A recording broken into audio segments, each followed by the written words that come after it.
in a way, I like to think that we, as people, this is similar to crowdsourcing, we source our tasks to an artificial intelligence machines, like language models, such as ChatGPT. We create the problems for them that they need to solve. And the flyer you see here on the back is actually a great example for that. So it's a doll e-production. You can see it because when you look at the lecture with the R's and the letters, they still have a little bit of a problem. Together with my assistant Claudia, we created this flyer and we had a problem. Let's create very quickly a flyer for this event. We tasked it out and combined machine and human.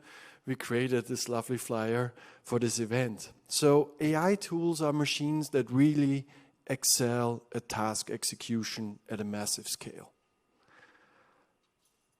And certainly some people use AI to create value for the social good, but there are also some people who leverage AI as a tool to assist basically undermining democratic institutions, to scale the process of diffusing fake or highly biased news, using AI tools and bots to spark conflict and sowing division. And if you follow the conversation, one of the biggest worries if a new technology comes, and especially with AI, on the one hand, you have a rapid development of the technology, and on the other hand, you have institutions that take a little bit more time to adapt. So one of the biggest questions our societies face is, how can we align democratic values with human-centered usage of AI as one of the major challenges for our societies. My name is Professor Thomas Gegenhuber. I'm the head of the newly formed Linz Institute of Transformative Change here at JKU Linz.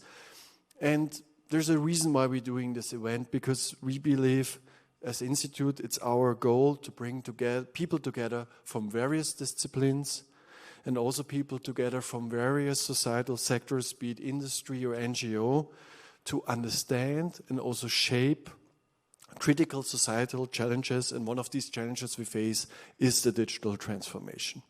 And as a part of this process, as we're setting up this institute, it's important for us to organize public events like this, that we come together, that we get inspired, and that we have a debate.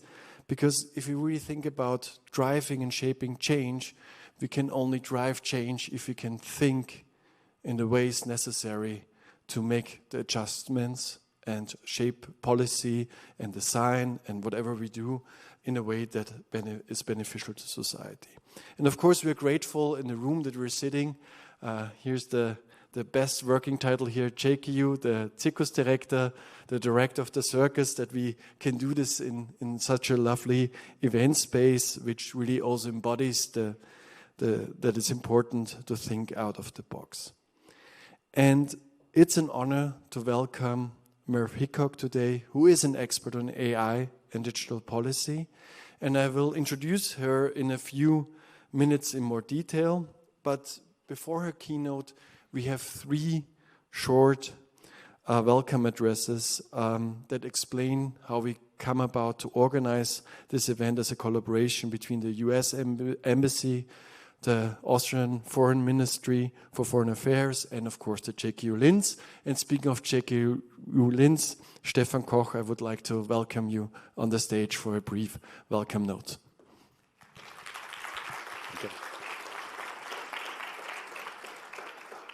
Thank you, esteemed guests, dear friends, dear colleagues, dear speaker.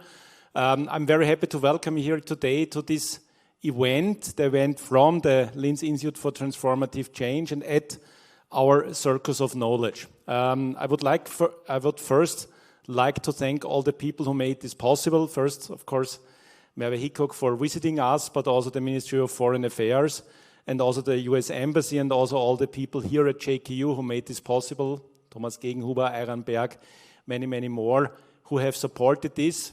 And I believe it's a very, very important topic. Thomas already said at the Linz Institute for Transformative Change, we want to take a multidisciplinary approach to look at transformative change that our societies, our organizations go through. And the advent of AI and now the commercialization of AI has shown us that there is an immense change that is waiting for our societies because of that. And democracy, of course, is one of the pillar stones of our society. And how democracy will be affected by AI is maybe one of the greatest challenges that we'll face as a society. As Thomas has said, we want to look at these issues from an interdisciplinary and multidisciplinary lens. And we are here at the Circus of Knowledge, which also brings in one additional aspect, which is art. Not because this today is going to be maybe a show, maybe not so much to laugh, but to think. But for us, it's important to also bring art into the scientific discourse. And the Circus of Knowledge is a place that we have built and we have created to address especially young people during the daytime. And by having researchers work together with artists, create new forms of transfer and communication of knowledge, of research results, and of science to the public. And one of these aspects is also democracy. And I think in March, is it correct? There is going to be a production also on democracy aimed at smaller children and youngsters to also take a look at how these issues can be artistically communicated, transformed, and also work together with young people. So therefore, I think it's a very good place to also look at the topic of AI and democracy. I'm very happy for having our guest speaker here. I would again like to thank all the people involved in making this happen. Welcome you all and really looking forward to your talk. Welcome to JKU. Thank you, Stefan. And from the Austrian Minister of Foreign Affairs, Envoy Alexander Rieger, please, your welcome address. Thank you. Thank you very much. It's our great pleasure here to be here today with you.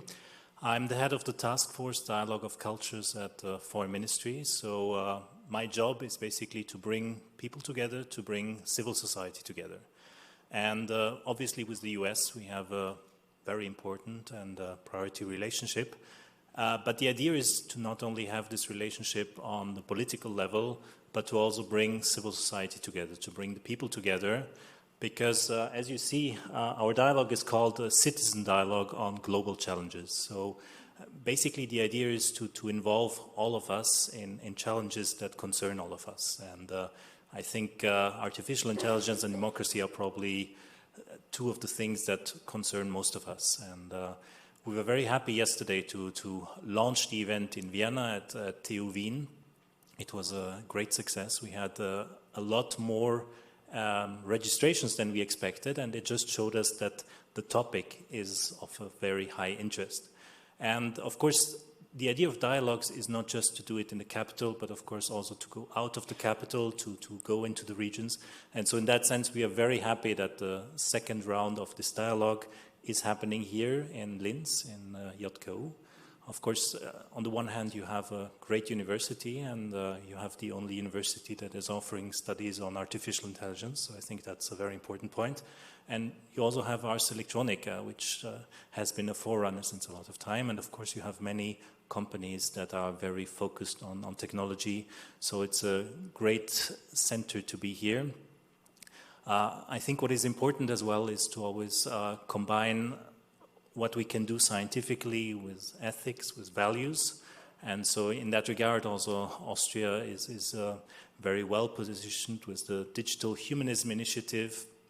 I think a year ago, we also had the Poisdorf Declaration, which was done by the Ministry, by the Austrian Ministry for Foreign Affairs and two other ministers. So we are really trying to anchor that values have to go hand in hand with technological development. So in that regard, I'm very happy to be here today. I'm very happy to have the US Embassy as our partners in this initiative. And I can also announce that in May, we will probably already have our next round of dialogue. And not only are we trying to be in different regions in Austria, but all of our events are also planned in a hybrid format. So even if we may not pass again in Linz in May, please do consider participating virtually. Thank you. Thank you very much. And Elizabeth, Counselor for Public Democracy at the U.S. Embassy. The floor is yours. Thank you so much. I'm a counselor for public diplomacy, actually, but democracy I like too. That makes me sound so much more powerful than I actually am. No, thank you so much, Professor, for hosting us, Rector, and of course my colleague Alexander. We've been working on this now for about 6 months or so, I think, to put together these series of events. I think one of the things that's really come clear both in yesterday's events and then today, going around with our distinguished expert from the U.S., has been that we're all in this together, that we are all sort of muddling through the increase in threats to our democracy, both from outside sources and from within our own societies, and these incredible opportunities and potential that new technologies bring to us, but also the challenges and risks that new technologies bring to us. And that's really, as Alexander was saying, this is the basis of this whole citizen dialogue, is to recognize that the United States and Austria, as we are confronting these global challenges, in this rapidly changing world, we're all in this together, that we can learn from each other, we can exchange experiences, we can ask the tough questions together and try to find shared solutions. And I think that's really, really the purpose here. You may have seen this in the headlines over the last couple of weeks, but 2024 is going to be an incredibly important year, not just for Austria, not just for the United States, but for the world. Half of the world's population is going to be voting this year. And for those of us who have grown up in democracies and have that sort of as part of our bones, in part of our DNA, we do it every couple of years, it's nothing. It's so important. This is not just in our DNA, this is in the DNA of our societies. And what does it mean when democracy can be, as you were saying, crowdsourced to artificial intelligence, when messages can be shaped by them, when the conversations can be shaped by them instead of by the people who are supposed to be doing the voting. And so these are the kinds of questions that we all need to be addressing together. And I can think of no better place to have this conversation and no better partner to be having these kinds of conversations with than our partners here in Austria. So very, very pleased to be here on this lovely campus and in this lovely circus of knowledge, and really looking forward to the discussions. And I hope that you'll remain engaged as students, as professors, and just as citizens with the United States in the future, not just tonight, but thinking of us as your partner as we all muddle through these issues together. Thanks so much.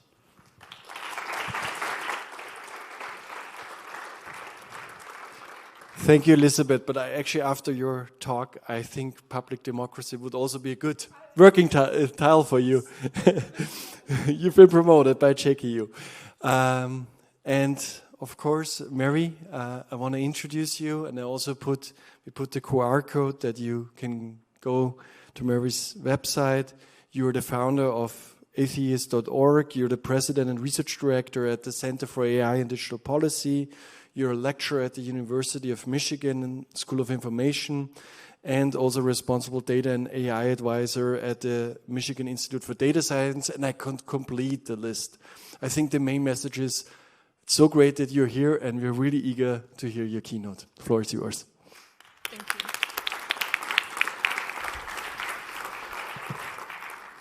you.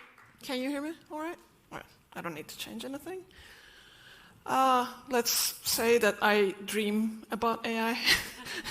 It's almost 24/7 right now, but thank you so much for being here tonight and caring enough about AI and democracy and willing to hear more about this.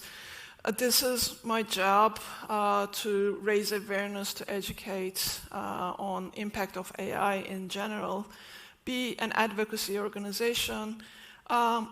I would like to talk a bit about some of the AI policy conversations that are happening around the world, just as for the lecture part of it, and also talk about impact of AI on democracy, and then what we are doing about it.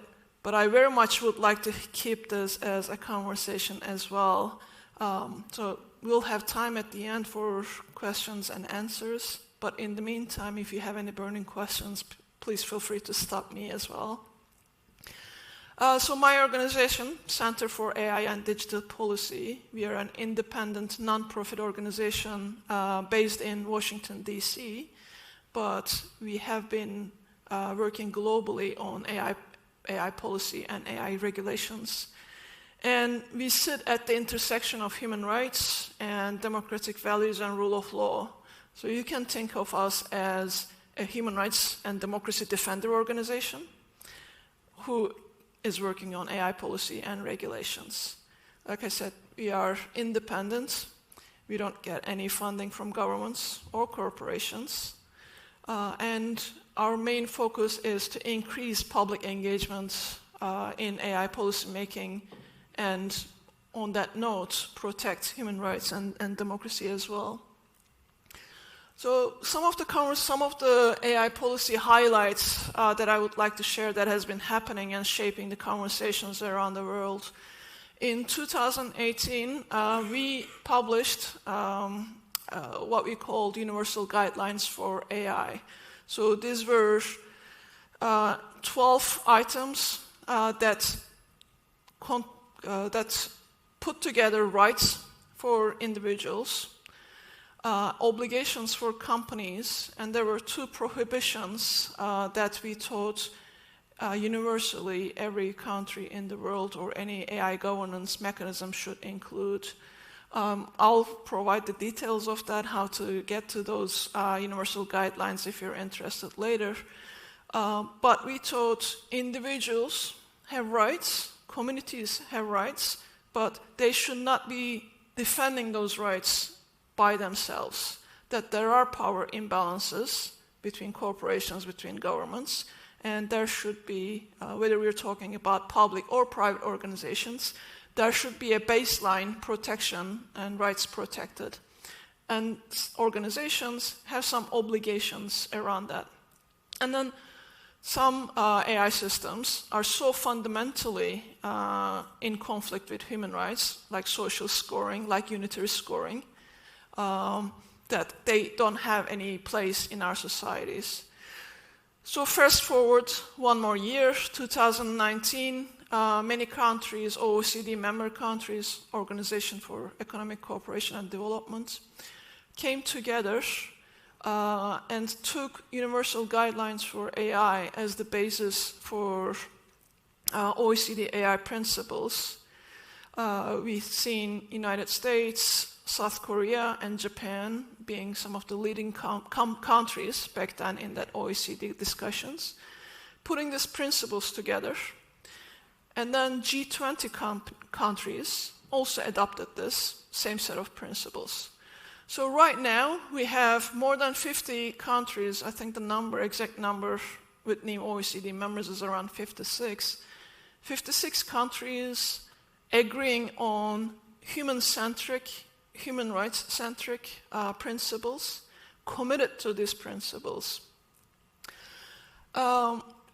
However, OECD as an organization is not globally representative, right? So there is a lot of developed countries, as well as in G20, it is by GDP, it's by the size of your economy.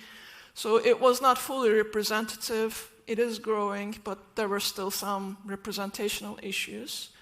This year was a great development. African Union, so if you think of European Union as the regional unit, there is also an African Union with many African countries that come together and do like a continent level strategy.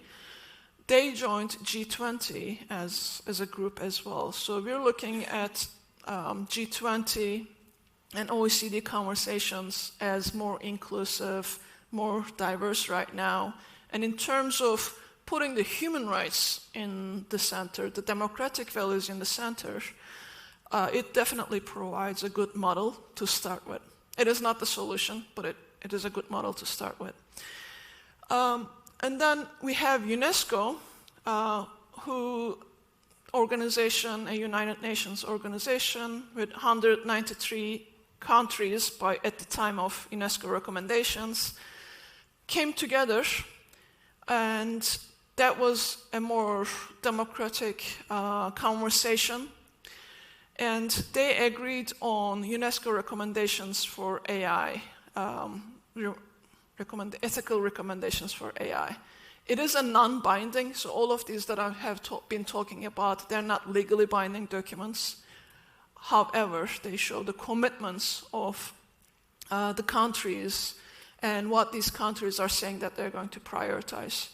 So if you think of 193 countries coming together and agreeing on a very long document and some of the principles that they're committing to embed in AI products, AI services, national AI strategies, etc., it is a pretty huge feat. It doesn't happen very often that you have such an agreement. And these 193 countries also agreed on certain prohibitions as well. So we keep coming back to this. As amazing as possibilities are with AI systems, as amazing the sky is the limit pretty much in terms of what we can do with AI in different domains, that certain AI systems are unscientific or they are they're against fundamental rights and democracy, that they should not have a place in our world. So there was again an agreement on mass surveillance as well as social scoring as prohibitions. And then this year we had, you might have heard of Hiroshima AI process. This is G7 countries, the top 7 countries in the world looking to come together and agree on some of the top-of-mind agenda items. And for this year, for 2023, during Japan's presidency, AI, and in particular generative AI, was top of mind. You might be hearing similar things coming out of World Economic Forum in Davos this week. But it is definitely its impact on economy, its impact on democracy, its impact on national and just geopolitical power imbalances are top of mind for everyone, one way or another. So G7 also agreed on an international alignment on governance.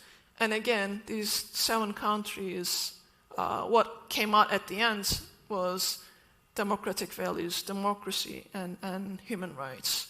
So there's a continuum over the years that human is at the center, fundamental rights are at the center, and democracy is at the center.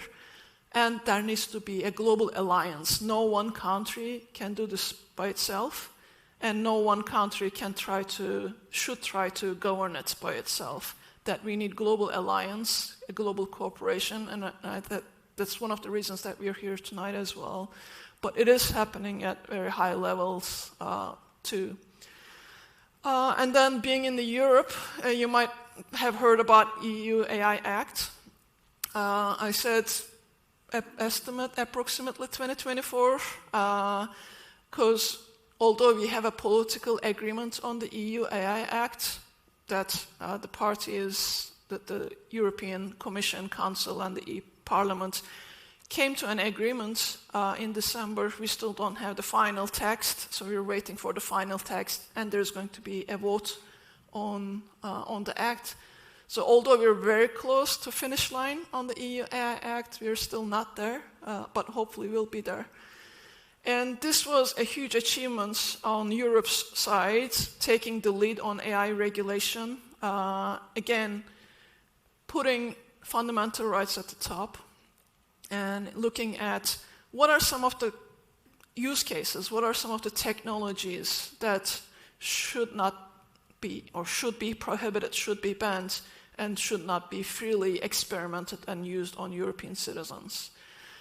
So we have some, we're waiting for the final text, but at least from what we can see from the political agreement is things like social scoring, predictive policing, biometric categorization, emotion analysis. These kind of systems are either totally prohibited or they are prohibited in the most important use cases. And then after that rights, fundamental rights piece, then there's a risk-based piece to EU AI Act. And what the EU AI Act is doing is trying to create this EU horizontally, EU, European Union-wide regulation saying one country in Europe should not create its own regulation that might be more prohibitive or more relaxed. Everyone, all the EU citizens should be protected similarly. And anyone, any company who wants to sell products, American, Chinese, South Asian, South African, whatever, anyone who wants to sell an AI product in the EU has to abide by these obligations, etc. Another thing that has been happening over the last 3 years is Council of Europe AI Treaty. So I have been our expert advisor to Council of Europe for the last few years. This work is kind of going under the radar, but what Council of Europe does is it obviously has all of the European Union countries, member states represented, European Commission additionally represented as the Union, and then you have 20 more states, member states such as Georgia, Azerbaijan, Mexico, Turkey, etc., that makes up 46 countries as member Council of Europe countries. And then you have countries such as United States, Canada, United Kingdom as the observer states. But what is interesting about Council of Europe AI Treaty is it is open to every country in the world. So if you have this international treaty, when it is out, and hopefully out sometime this year, any country can sign up to it, ratify it, and become a party to it. So in an ideal world, this treaty could be adopted by every single country, and it becomes like a similar convention on what we have on nuclear weapons, chemical weapons, etc. So it has the potential to have that kind of an impact. And then more on what's happening in the US, what's happening in China. There's definitely a lot of interest in the US in AI policy right now. I was mentioning this earlier, but if you look at House as well as the Senate schedules, there is at least 2 or 3 AI-related hearings, congressional hearings a week. We did not have that a year and a half ago. I had the opportunity to testify in Congress in March, and that was March 2023. That was the first hearing in AI regulation in the US. And since then, we had this skyrocketed number of hearings. So there is definitely bipartisan agreement in the United States as well that there's a need for regulation, different to what happened after social media. There's more focus on the need for AI governance and regulation, so we'll see what comes out of United States. United Nations as a bigger body, again, looking at different governance models, that is relatively new. We're going to see what comes out of it. And China has several regulations in place, so they have had at least 3 or 4 AI-related, and now new regulations in place for generative AI as well, really focusing on transparency, explainability elements, and reporting elements. So they are actually ahead of both US and Europe in terms of regulatory experiment on what works, what doesn't work with regulatory obligations. So there's a lot happening, like I mentioned. There is no one answer. There is no one country that has the answer. And AI companies that do not have any borders, right? You have a company sitting in San Francisco that had massive impact on the rest of the world, similar, vice versa. It's in different countries impacting citizens as well as consumers. So before I go to next one, talk about like bringing it to democracy now that we have this background of all different AI governance mechanisms working in parallel, to a certain extent converging. We have also, as Elizabeth mentioned, we are coming to this year, 2024, as the year with the highest number of elections ever in the history. We are going to have more than 60 countries going to the ballot. Some of the biggest countries with largest populations, nuclear powers. Some countries that might go in either right or very left directions, and some countries that are open to internal conflict as well, that are like just sitting at the edge. So concerned about impact of AI and generative AI. And if you had followed what happened with Cambridge Analytica, social media, impact of social media and disinformation, misinformation in smaller countries, we're not talking about theoretically on this stuff, so we're sincerely concerned. But also concerned that these should not prevent people from engaged in democratic process, that we have not lost the game, we will not lose the game, and it is imperative for every single one of us, every single one of you, to have a voice and be active in this conversation. So I want to stop there for a minute and ask, and feel free to shout out your answers. When I say democratic values, what comes to your mind? What is democratic values for you? Voting, so elections. Free elections, ideally. Okay. What else? Law generation. I'm sorry? Law generation. Okay. What else? Separations of power. Separation of balance, checks and balances. Great. Equality under law. Equality under law. And that includes human rights at large, right? Equality is one of the human rights. Anything else? Freedom of thought, speech, and media. Okay, so can I separate that into two? Freedom of information, freedom of expression, but also free media, journalism. Okay, anything else? Ideally, that all people living in a country are also eligible to vote, which is not necessarily the case. For instance, here in Austria. So if you're not able to hear it, ideally everyone in the country, living in the country, being able to eligible to vote and express their preferences, political choices, and policy choices as well. Anything else? Also one person, one vote, so that every vote is equally important. Exactly. One person, one vote, and that your vote matters. Exactly. Anything else? Some discursive ethics. Discourse and conversation about policy choices, and ideally about different options, right? That to have different options. All right, so some of the stuff that I came up with, and let me just step aside for a second. You mentioned human dignity and human rights, absolutely, centering the human rights. And when we say human rights, I am referring, and my organization is referring to Universal Declaration of Human Rights and all the rights that are underneath that. So right to privacy, right to equality, right to expression, freedom of a right to remedy and access to remedy, etc. So that very long list of human rights and human dignity. Also mentioned human, access to information and public engagement. It is one thing to be able to, freedom of speech is one right.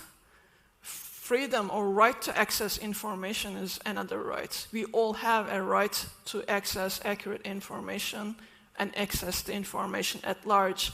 And we're talking about open governments, accountable governments, etc., right? So that is one of the elements as well.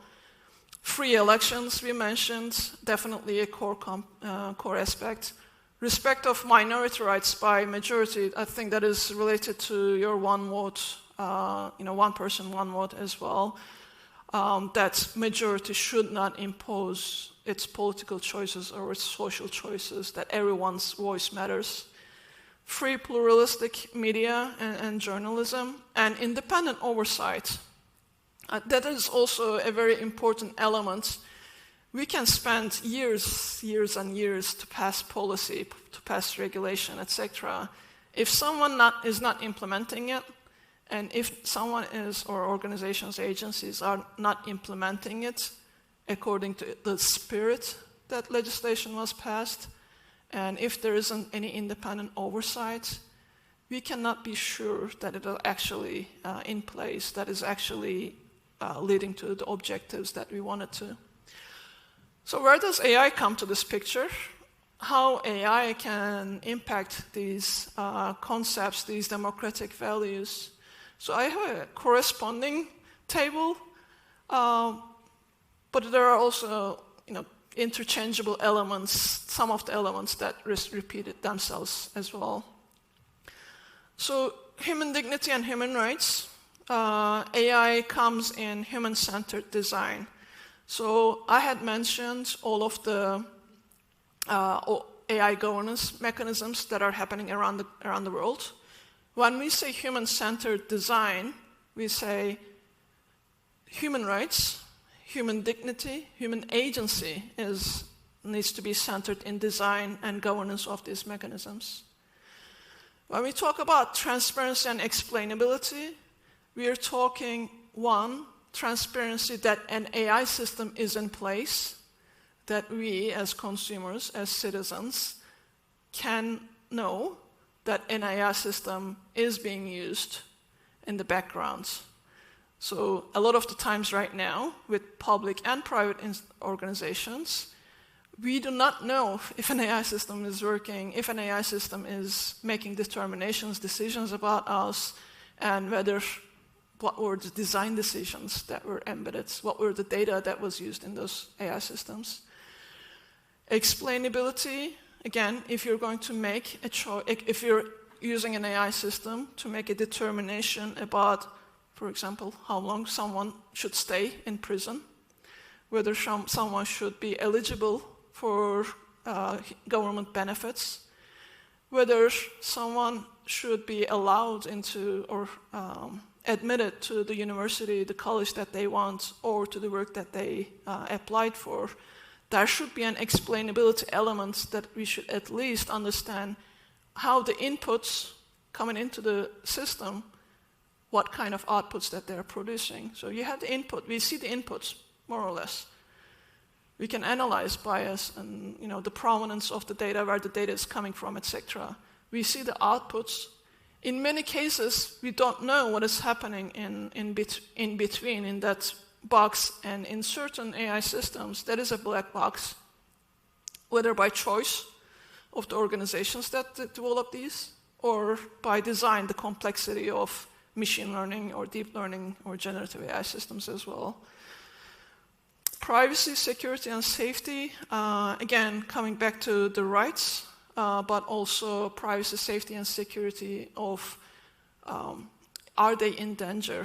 Should we be concerned about these because an AI system is used? And also, in this particular corresponding piece, does our privacy, safety and security of the elections impacted by AI systems and ubiquitous data collection as well? Am I able to reach information, or am I constantly fed, whether by social media or news, the same echo chambers, the same filters that might align with my political view, or a certain political view that might polarize me, radicalize me, etc. Respect of minority rights by the majority, I put inclusivity and fairness against that. If you've done any statistics, any analysis with data, you will see that it is always the majority that is more represented in the outcomes. In certain academic literature, it's called the tyranny of majority. It is a statistical thing, But that doesn't mean that that should be the case, right? So when we're talking about a minority representation in a data, in any AI use case where we're using that data, we need to make sure that the outcomes are fair, inclusive, that we're not putting extra burdens on minority groups, whichever minority group that might be. And it changes in every use case, right? So in one case, it might be people with disabilities, it might be women, it might be people of color, it might be migrants, it might be low income, it might be graduates from a certain university, people wearing glasses, people who like coffee versus don't like coffee. Really, in every single use case that you're using this analysis and data, you need to be looking into it. And then we have human agency, misinformation, disinformation, and deepfakes, whether either through media or through our elections and what we're going to see, what we're seeing already, is AI going to have, and generative AI is going to have an extra element of misinformation and disinformation and deepfakes. And like I mentioned, with generative AI, we are extra concerned because what happens is, as I want to explain it, you have a huge collection of data by companies, by platforms, and it is not restricted to those platforms either, right? I, as a researcher, or anyone, as a company, as a malicious actor, can go and buy that data as well. I can buy granular data about your preferences if I want to, and repurpose that. I can use social media to diffuse information very cheaply in a mass manner. I can use other communication channels such as WhatsApp groups, Telegraph groups, etc., to go under the radar and diffuse that information if I want to.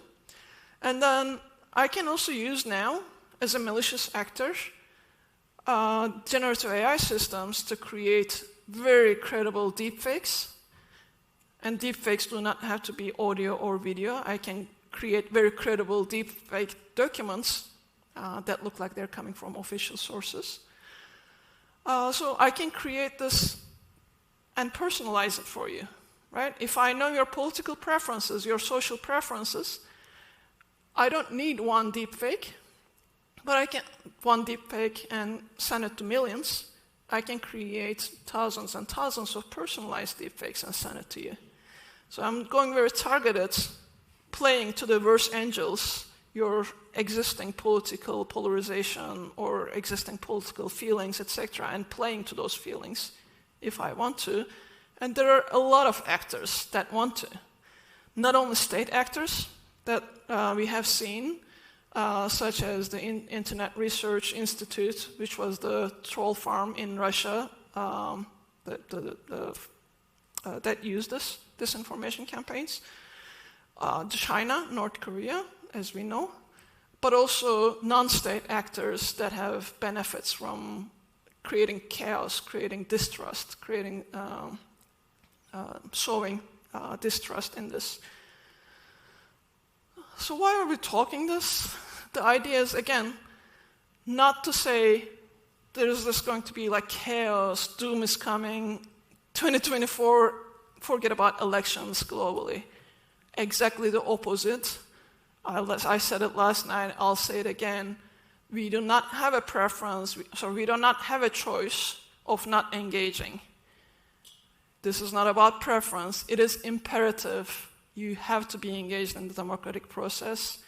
This year and beyond is going to be extremely important because we're talking about not only physical but also digital forces to protect what we value the most.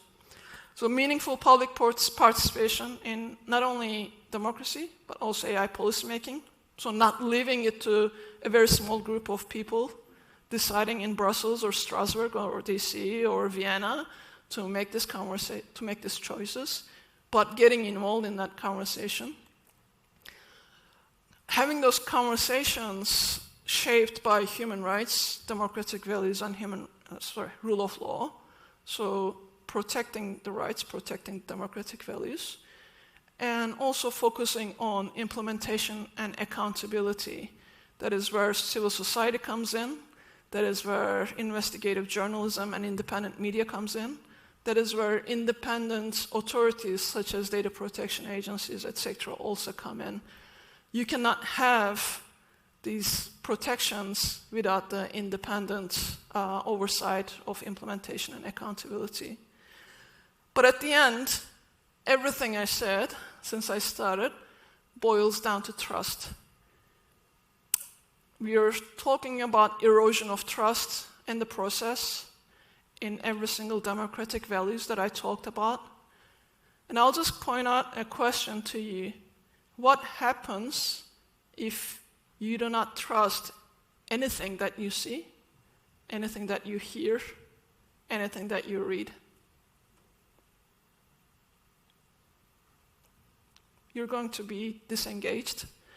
You're going to be focused on more like smaller groups. Unless you're in the room watching someone talking with your eyes, you're not gonna believe what happened. And we're going to see more of these alternative facts and alternative ideas where you're trying to talk about, evidence-based facts, etc., and then some others are creating parallel universes or parallel facts as well. So it comes down to trust. At the end, everything that I said comes down to trust. And the day that we lose trust, the day that we do not engage and protect this is going to be the day that we might as well forget about democracy. So what we do, just 2 items, and then I would like to open up the question. I've been talking for a while. We have our annual report. This is our flagship report, where we analyze 75 countries against their commitments to democracy and human rights. And we score them, we rank them, and then we ask the countries to, one step back. So we score in terms of their national AI strategies, their AI policies, and then we also look at their practices. How are these governments, 75 governments, using AI in public administration, in government services, etc., and whether there is a difference, a gap between what they committed to, what they said they were going to do, and what they're doing. So in this report, you'll see a lot of information about what is in place, what are the commitments, what's happening in each of these countries, but also those gaps and non-conforming use cases. Second thing that we have, and I'm going to do a shameless plug here and invite all of you to apply. For the last 4 years, we've been running this semester-long AI policy clinics. It is a competitive application, but it is virtual. It is free of charge. It is a 12-week-long AI policy training if you're seriously interested in this. And then we just started this week. We started our new semester with 350 people representing 80-plus countries. So we're trying to bring this very diverse group of people, lawyers, technologists, academics, civil society advocates, etc., to come in, learn about AI policy, AI governance globally, and then also bring their own experiences and hold us accountable, because we go out to OECD, we go out to EU, Council of Europe, saying we're representing human rights. So we want to make sure that we carry their voices, their experiences into these conversations as well. So I'll stop there and would like to open, I don't know where we are with timing, but would like to open it up there and see if you have any questions.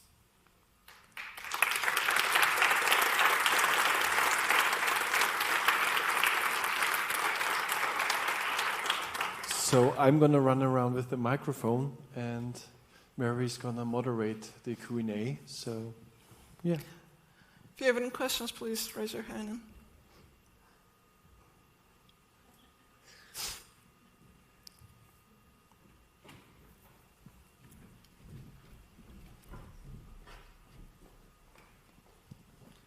Hi, I'm working at the JKU. Thank you so much for your wonderful talk. I wanted to ask, how are you involving people from different backgrounds already in the process of how do we implement AI in democracy? Thank you. Thank you for the question. So one is our clinics. So we decided that CAIDP, my organization, should be a multiplier organization. So talking about, teaching about this AI policy, governance, and fundamental rights, that our participants can go back to their institutions, their communities, their civil society organizations, and hopefully engage more in this conversation so that it branches out. But like I said, we also take their feedback into our policy recommendations. We also have, we are considered as like a trusted organization, trusted independent advisor. So we bring a lot of civil society organizations together. So every 3 months or so, we have these roundtables where we invite 50 or 60 different civil society organizations. Things are a bit more competitive in the US. Then I see a lot of cooperation between institutions here in Austria. So we're bringing together these civil society organizations and think tanks to have a wider conversation as well, trying to agree on at least some of the minimums. And then we have, depending on the subject, on the policy subject, we also have public advocacy campaigns as well, where we open things up to petition, to open it up to signature, etc. Thank you.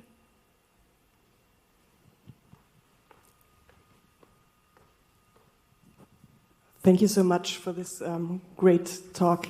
I have a question concerning how to get people involved in the discussion from many disciplines. So I often have the feeling if you talk about AI, people have the impression it's something that people who do technology talk about, but it's really a transdisciplinary subject, and that is extremely important. But how do you raise awareness for that? How do you get that kind of discussion that we need all disciplines to talk about AI? How to get them involved? Thank you. Through conversations like this, for sure. But also it is embedded in our training, it is embedded in what I teach in the university, in our advocacy campaigns. We cannot, you're 100% right, we cannot solve these problems without that interdisciplinary, multidisciplinary, professional and academic background. But I would also say you do not need academic expertise or professional expertise to talk about your experiences of how you're being impacted by AI systems either. Definitely no technical background to have a conversation, to have a voice in this conversation, but also I would say no professional background as well. If you are denied a job, if you're denied a credit, insurance, etc., and you know AI systems in place, you have the right to demand an explanation, to look further. I will admit I could not code. I'm not a coder. My background is international relations and political science. I could not code to save my life. But this is my world. It is being open to that conversation as well. And I talk a lot with technologists. I talk a lot with developers, lawyers. I go to the communities. So having those conversations, being open to that conversation and learning, but also having your voice respected in that conversation.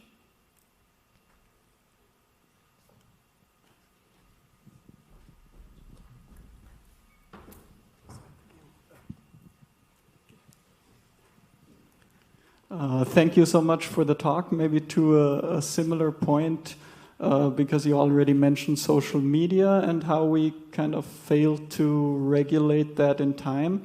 Have, in your opinion, governments learned from that on what might be effective interventions for situations like that? Oh, absolutely, absolutely.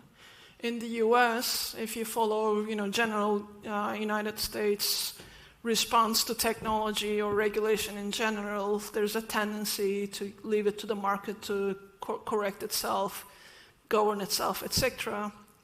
That might be true for certain areas.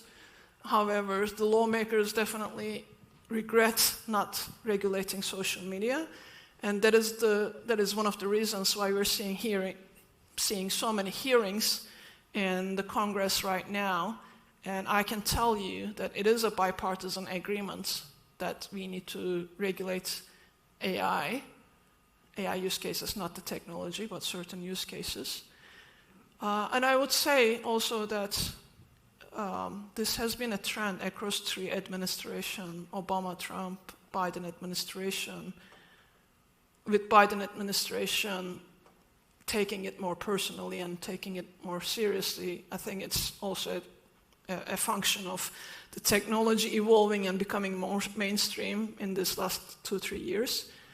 But it has been across the administrations, and there's definitely bipartisan agreement on we do not want to repeat the mistakes of not regulating social media. For different reasons, for sure, but there's a consensus. Yes, thank you for your inspiring talk. My question is towards the AI directive by the EU. As far as I know, they have a categorization what is risky and high risky. Do you think this is also a good approach when it comes to democracy? Or is this categorization kind of blurring the democratic values and the AI influencing them? Good question. We called the list of high-risk AI systems a black box decision when it came out.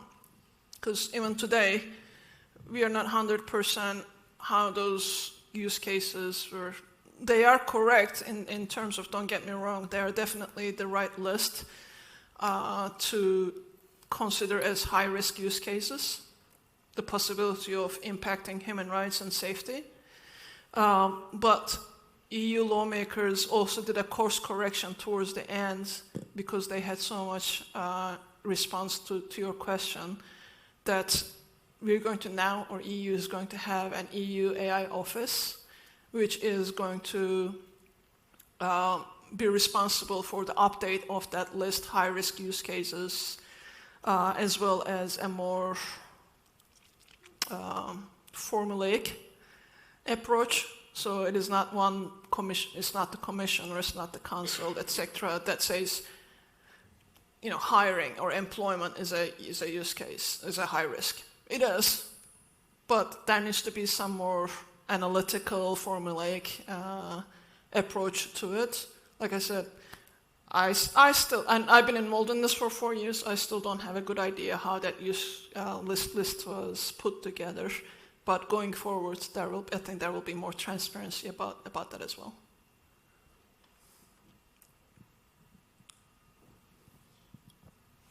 Hi, my name is Anna Maria, founder of Impact AI. And what we do is we help companies, enterprise company, Fortune 500 companies, to kind of navigate through setting up their own AI framework and also putting it into action.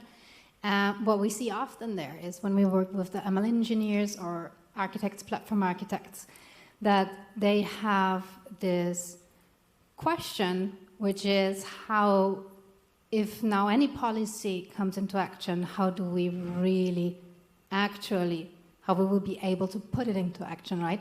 Like, what will it mean? Sure, you have to check bias, but what kind of metrics does it mean? Like, what kind of bias does it mean? How can we measure it? So we find a way how to do it, right?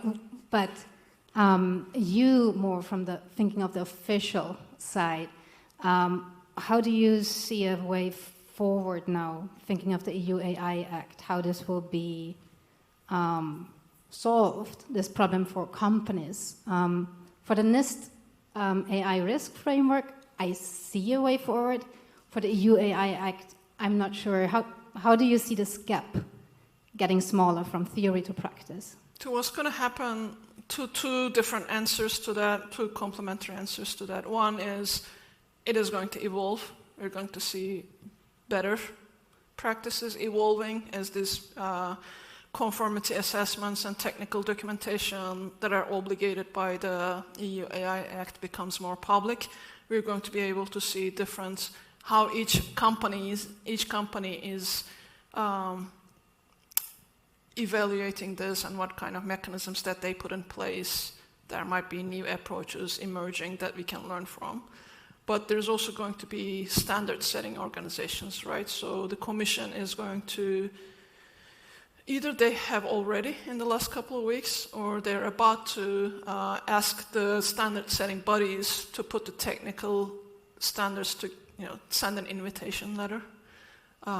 So we have a number of standard-setting bodies that have been already working on the technical elements of bias, documentation, explainability, etc. So SANS and ELEC, British Standards Information, NIST being one, but the European one is the SANS and ELEC. So industry standard-setting organizations have been working on how to operationalize the EU AI Act. And in the EU AI Act, it says, if there's a published, agreed upon industry standard, like ISO, SANS and ELEC, etc., if there's a standard published, and if the company is conforming by those standards, we will accept it as the company is conforming to EU AI Act. There's not going to be a separate requirement on the companies. So like I said, there will be definitely learning from other players in the market. There will be standard-setting bodies. And the research is also going to be, new research is going to emerge on how we do this. I would say one thing, though, and I said this before, when you look at the EU AI Act obligations, technical obligations, apart from the conformity assessment and apart from the fundamental rights impact assessment requirements, everything else in the technical documentation is good data science. As if you're calling yourself a good data scientist or a good computer scientist working on good data, that list is things that you should be already doing. So it's not, I would say, if you care about good products, if you care about good AI services, if you care about good data science and longevity, sustainability of your company, you should already be in those things. Just like assessing your data set for bias, knowing where your data comes from, documenting that, documenting the changes, etc. So we're talking about really good data practices, now obligated, and then human rights impact assessments and conformity assessments. That piece is going to require some expertise and maturity development over time. That is not a competency many companies or organizations have. I think over the next 2 years or so, there will be a lot of learning on that side. But we will all find out together.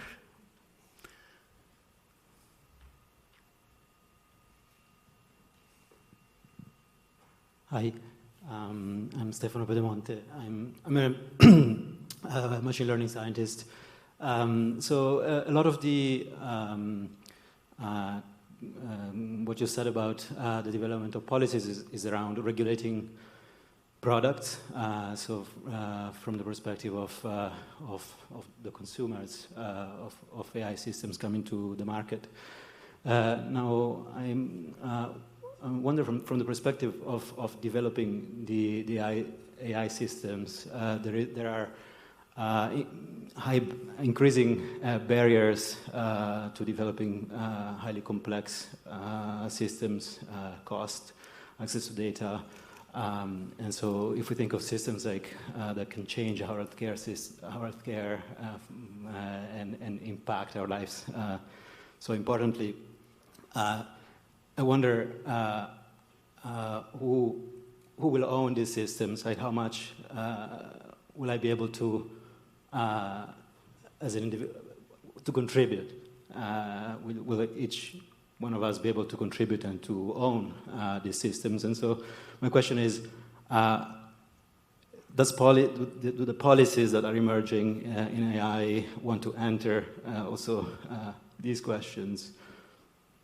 Again, a couple of answers to that. You're right that the compute power, whether it's GPU or other computing, like processing power and access to large data sets, the ability to train new AI systems is very expensive, very prohibitively costly and resource intensive. So only a few companies like OpenAI, Microsoft, Google, AWS, etc., are able to do that. So we are asking policymakers, both in the US as well as EU, for researcher access to data.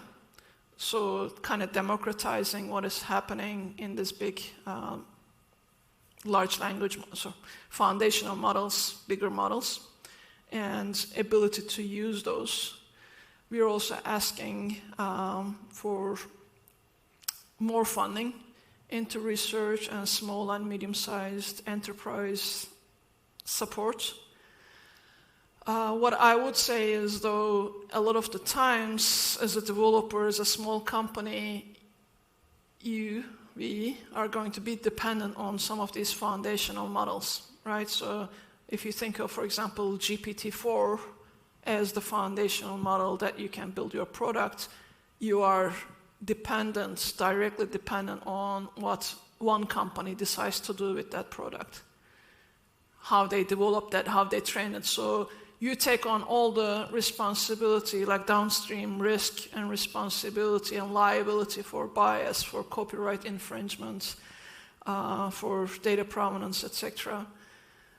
Another thing that came at the very end of the EU AI Act was foundational models and generative AI systems, because it was a later technology, and it was like, let's include this because we don't have the luxury to finish EU AI Act and talk about generative AI separately. So when the conversation started, they were going to be exempt altogether from the EU AI Act. Where we landed is there are going to be some obligations on these foundational model companies that if you, as a new provider that are building a product on top of GPT-4, for example, then you should be able to access or get some information from, I'm using as an example, OpenAI, right? They should be able to provide you with some data provenance, data quality, etc. information that you can make more informed judgments. It is not, it's not perfect solution, but it is somewhere between that whole monopolized, closed systems where you're taking the whole risk versus, some more responsibility and obligations of the countries. I think we're going to have to discuss more on the policy making and obligations on foundational models. And I think the countries themselves, whether it's Austria, whether it's EU, whether it's US, we definitely need to invest more on capacity, compute capacity, and break that like semiconductor choke point, compute power, data access issues as well.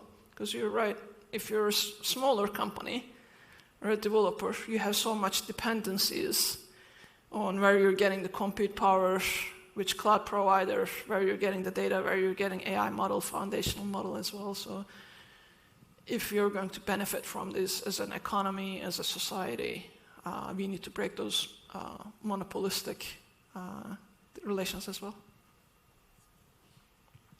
I have a bit of a follow-up question on that. So thinking back in the EU, the last years, participation, accessibility of data was already a project, a multi-million-dollar project called Gaia. And I never saw it going, if I want to think negatively, I never saw it going anywhere other than talking about kind of data centers that SMEs should be able to access or not, and researchers should be able to access or not, and someone should be able to contribute or not. But basically, I don't understand. In theory, yes. In practical, again, it didn't happen. So, and there were millions used for it already. how should we change? Now, you're coming, I mean, from the US standpoint, it's a bit of a different one, but as an EU citizen, thinking of these EU obligations to make data accessible, to make Europe also better set up for AI and for data competitiveness, I didn't see how this should change. It seems like there was enough money, there were enough people saying you have to share data and you have to access it, but nothing happened. I'm not sure, yeah. Spot on, and I would like to see what's going to happen with Gaia as well as European cloud, because it was supposed to be a European cloud, and then you had companies like AWS and Palantir, etc., coming into that consortium for European AI cloud as well. So it kind of blurred the picture a bit. But in the previous slide, I asked for implementation and oversight, right? So at this point, we're talking about keeping the governments accountable for their commitments again. All this money was spent, you had the commitments.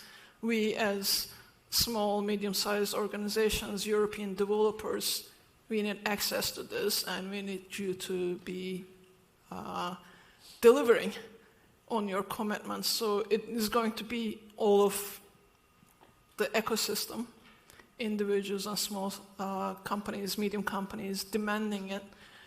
Because what happens with AI, policy making and regulations in general is, unless you raise the voice, unless there is demand, a certain level of demand from the constituency, from the public, policymakers have other priorities, right? They're firefighting, and until it becomes an issue, it is always deprioritized. So how do you, as a community of developers, small, medium-sized organizations, create that voice and demand the delivery of that? I would also say it is not an EU issue. Similar thing in the US. Compute and data is still monopolized in the hands of a few companies. American academic researchers, universities, with the exception of 2 or 3 huge labs, university labs, that also work with corporations, the wider community do not have access to GPUs or data sets. So what is happening right now in the universities, in major universities, is people are either leaving academia because they can access compute in a major company, or we are seeing this corporation university partnerships, for good or bad, where the company says, I will pay for your PhD, I will pay for your postdoc, and then you're going to be like a named fellow, let's say, I'm just using names, like not name shame, but you'll be a meta fellow, meta PhD fellow at such and such company. Great, because you can access the compute, you can access the data sets, you can run amazing experiments. So in terms of research, it is great. But are you able to ask the relevant research questions that you want to ask? Or are you narrowed, like is your research area, your research questions are narrowing on what the company wants? Because the company wants, in general, what it can turn into a product, what it can commercialize, get profit, etc. Might not necessarily want to pay all the money, as well as your postdoc, your PhD, on societal questions, right? So the academic research questions that we are able to ask are narrowed as well. You might be totally independent in your research conclusions. It doesn't mean that just because you're a meta fellow that your results are biased, but you are kind of de facto narrowed by the questions that you are able to ask. So the academic freedom, research freedom, so questions about those as well. So I wouldn't say it is only a private company, small developer issue. It is an academic issue, and it's certainly not a EU only issue. It's definitely a problem in the US as well.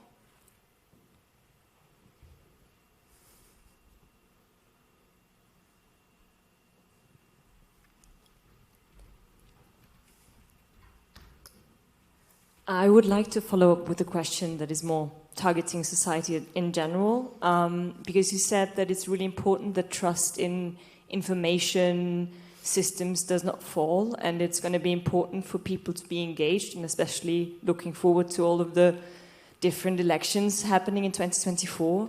Do you have any recommendations on what actually needs to be done to make sure that that doesn't happen, especially when it becomes more difficult to actually be able to tell what is true?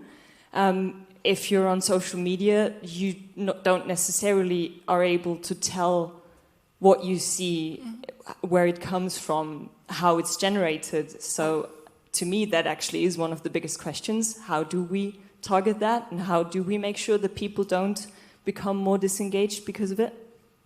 Great question.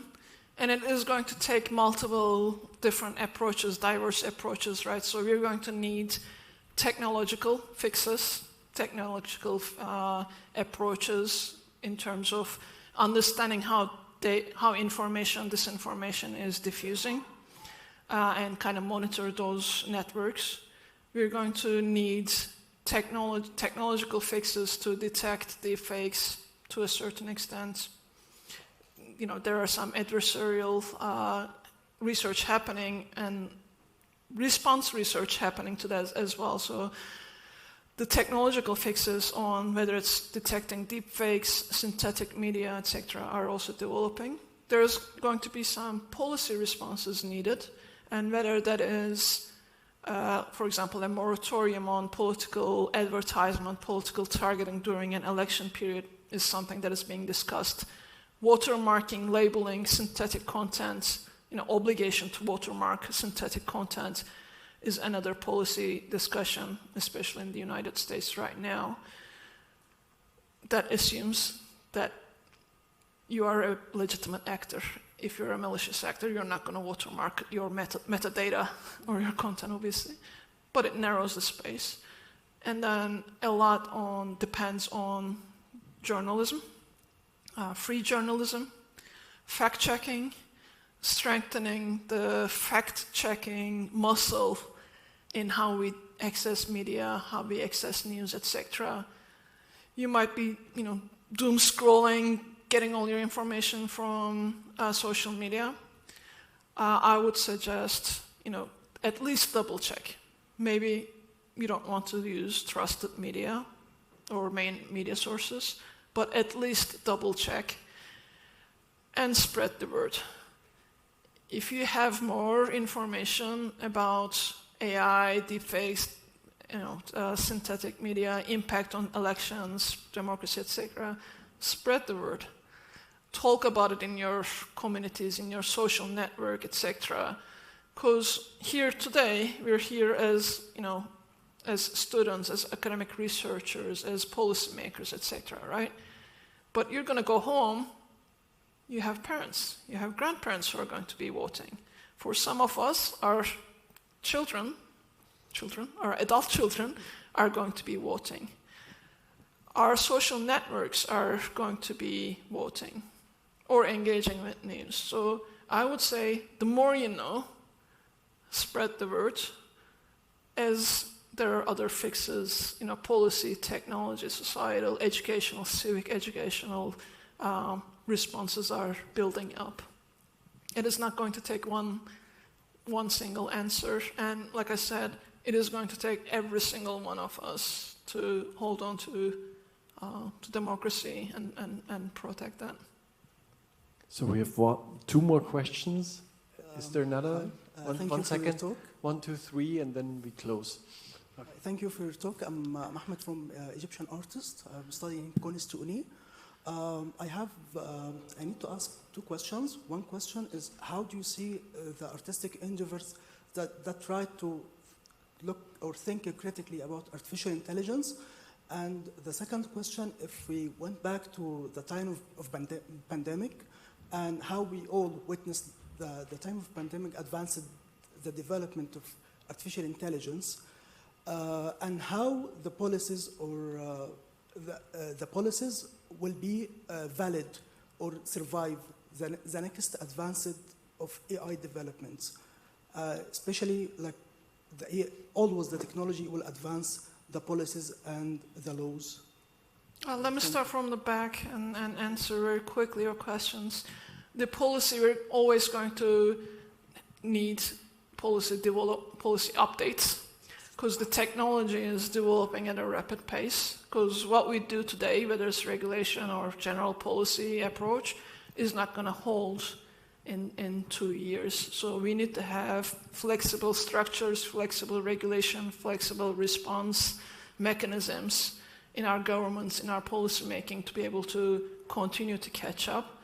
And I use this example that we're driving on this road, we're building the road as we drive, we're building the safeguards and guardrails of the road as we drive as well. This is where we are with AI and generative AI technologies. So the rules of the game, rules of driving, as well as the cars that we use, the road, the guardrails, everything is developing as we speak. So there is not going to be a static policy making. But what we should look at is flexible policy making, flexible engagement with the public, technologists, etc., having that diverse conversation and feeding that. About your question about artists, that's again, as everything is with AI, there are huge benefits and huge risks. If you want to use it for creative purposes, I've seen some amazing art using data and AI, and definitely an interesting conversation, an interesting development in its own right, but also respect for your artistic creation. So we're not like scraping your art and feeding it into a generative AI system, image generation system, where you're not compensated, or where you didn't want your art to be included in that in the first place because you have such a personalized style. We don't have answers to those questions either, both here in the US, across the world, but mostly in Europe and in the US. There are a number of copyright conversations, court cases happening. We have seen strikes in Hollywood, in Writers Guild, etc. So there are a lot of parties that are now understanding the impact of AI in their own work, for their labor. So we have a lot of unions coming into the conversation on what that should look like, what their creations should look like, etc. But again, I keep coming back, we do not have the answers yet. And to find those answers, we're going to need the diverse voices, not only the people with policy background, not only the people who can code, but you should come in as, here is my art, here is what I think AI could do, and have your voice in the conversation. Good. So back on the foundational layers, models, there are already open models, and there are also already data sets which change the alignments of those foundational models. How there's a struggle with how we give the data. So, for example, Mixtral released a fairly open model. Along with the weights? Huh? Along with the weights? Along with the weights, and there are already data sets which with which you can create malicious models. How can we regulate in the future the way that these data sets, which are already public, don't destroy the way we put data online or public, so it can't be used for malicious acts? Great question. Again, we don't have the answers. To your point, it's even if we regulate, even if we make things more transparent, access to information, etc., you still have malicious actors who will be using the open data sets, open models, etc. This is not to say things should be closed. I'm not saying that. But we don't know, we don't have a way yet to figure out how to deal with the open models, open data sets, where you do not need all the resources to train. Mistral has already invested billions of euros into developing it. Meta has done the same thing and opened it to a certain extent.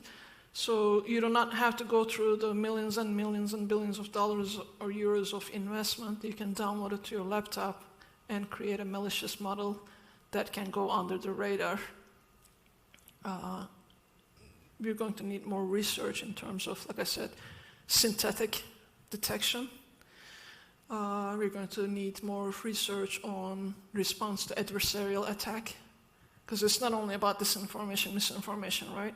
With the same models, you can use Mistral's open model to create malicious software code to do significant cybersecurity attacks as well. So do we have it? Then it becomes a commercial issue, then it becomes a national security issue, then it becomes a privacy issue, individual privacy issue. And we're going to need more research into that as well. Currently, great question, we do not have a response to malicious actors who are using open models.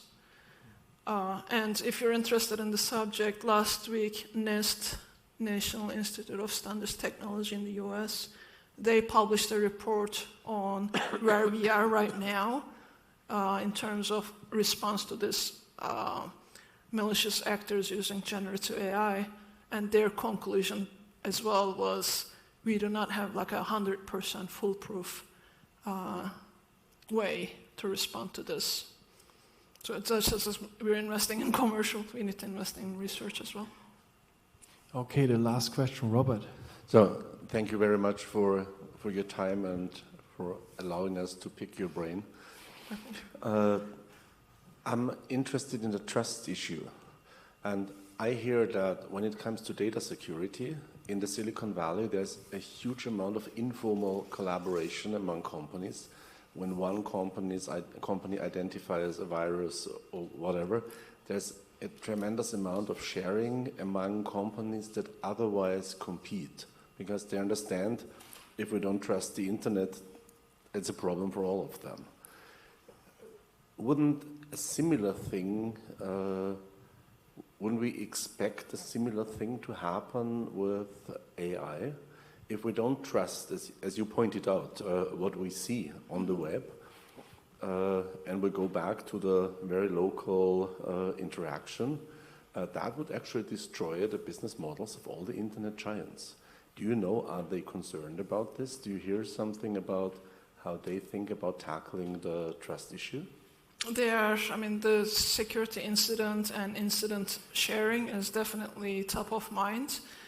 It is right now an informal group between what they call the foundational model forum. Mm-hmm. So the big companies who have the foundational models are sharing informally, and that has been happening for a couple of years now, actually, so it's not a recent thing.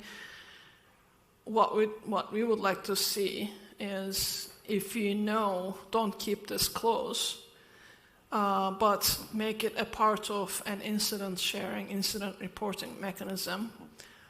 Obviously, keep the vulnerabilities sorted first, but then share that experience so another company, a smaller company that is not in your network, can also benefit from your lessons learned, your approaches, etc. Same thing, like you mentioned, cybersecurity. Leave AI aside. There's actually requirements in the US for major breaches. Mm-hmm. To inform, to report to federal government on the vulnerability. So the information can be confidentially shared with other parties, other companies, and they can patch, they can come up with different resources. What happens in reality is if a company, and don't ask me about the proportion of the reality or what's happening, but what is happening in general is reputation becomes an issue. So if you're, for example, Bank A, and you had a serious security breach or attack, and you don't call the FBI, which is the federal branch looking into this kind of attacks, because you don't want to, open up your whole business, etc. Not that they look into your business; it's very, narrow support. Yeah. but they don't report the vulnerability. They don't report how they handled it. And then the same actor goes next door to Bank B, repeats the same, attack, benefits from their vulnerability just because you haven't shared the information, you haven't shared what happened to you. Because, rightly you're asking the question that we should be we should be sharing this. Right now, it is happening, but it is very informal. It's almost like a closed. Yeah, it's an invitation-only club. Yeah, you're just keeping the doors open, or at least half open, for malicious actors to continue to benefit from the same attacks, same adversarial approaches again and again. Thanks a lot. You're welcome. Yeah. And put your hands up. Thank you a lot. Thank you. So,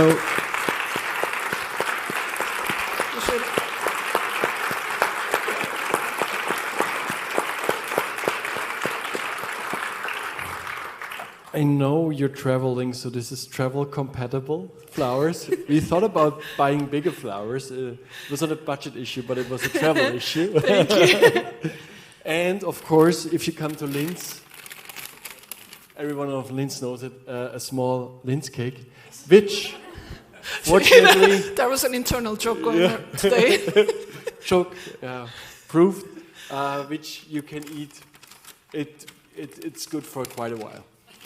Actually, some say it's like old wine. It gets better if you keep it for longer, but there are debates on that. In any case, there's a good chance it will disappear before I'm back to Michigan. Thanks so much. Thanks again. Thank you everyone for participating. Thank you. Have a nice night.